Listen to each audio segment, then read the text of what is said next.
Here's the brutal truth about fantasy football. Most owners are making lineup decisions based on outdated information and gut feelings, completely missing the real-time insights that could make or break their Week 1 performance.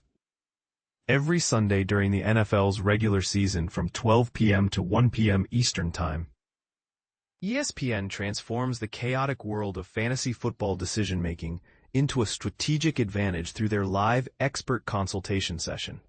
This isn't your typical pre-written advice column that becomes obsolete the moment an unexpected injury report drops. ESPN's fantasy football specialist, Moody, takes the hot seat every Sunday, fielding rapid-fire questions from desperate fantasy owners who need immediate answers to their most pressing lineup dilemmas. Think of it as your personal fantasy consultant, available exactly when you need it most. Those crucial moments before kickoff when every decision feels like it could determine your entire week.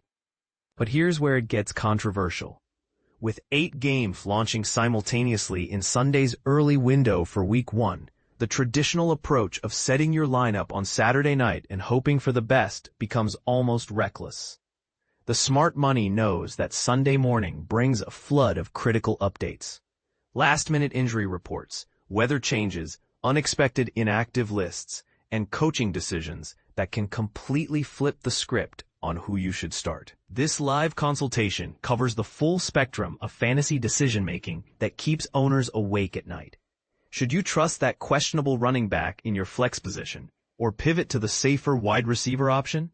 Is that blockbuster trade offer sitting in your inbox actually worth pulling the trigger on, or are you about to make a season-defining mistake? What's the real story behind those cryptic injury reports that seem designed to confuse rather than inform? And this is the part most people miss. The session provides access to supplementary resources that casual fantasy players often overlook. The Sunday Inactives file becomes your early warning system for lineup disasters. The comprehensive Week 1 rankings offer data-driven perspectives that cut through the noise of conflicting expert opinions. Mike Clay's playbook delivers advanced projections and win probabilities that turn guesswork into calculated strategy. However, here's the reality check that might frustrate some participants. Your burning question isn't guaranteed to receive an answer. The system operates through moderation, where submitted questions don't automatically appear in the chat feed. The moderators curate which inquiries make it through, prioritizing unique scenarios while filtering out repetitive topics. The volume challenge is staggering. Thousands of questions flood in during each 60-minute session. While the expert attempts to address as many situations as possible, the mathematical reality means many submissions simply won't make the cut.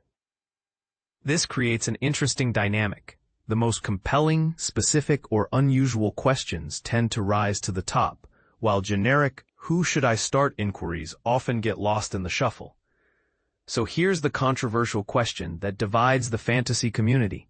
Is relying on live expert advice actually making you a better fantasy owner, or are you becoming dependent on external validation instead of developing your own analytical skills? Some argue that the most successful long-term fantasy players learn to trust their own research and instincts, while others contend that ignoring expert insights in today's information-rich environment is simply stubborn pride. What's your take on this approach to fantasy football decision-making? Do you believe that real-time expert consultation gives you a legitimate competitive edge, or does it create a crutch that prevents you from becoming a more self-sufficient fantasy owner? Have you ever made a lineup decision based on live expert advice that you later regretted, or conversely, ignored expert guidance, only to watch your gut feeling backfire spectacularly? Share your experiences and let the fantasy community know where you stand on this ongoing debate about the role of expert advice in fantasy sports success.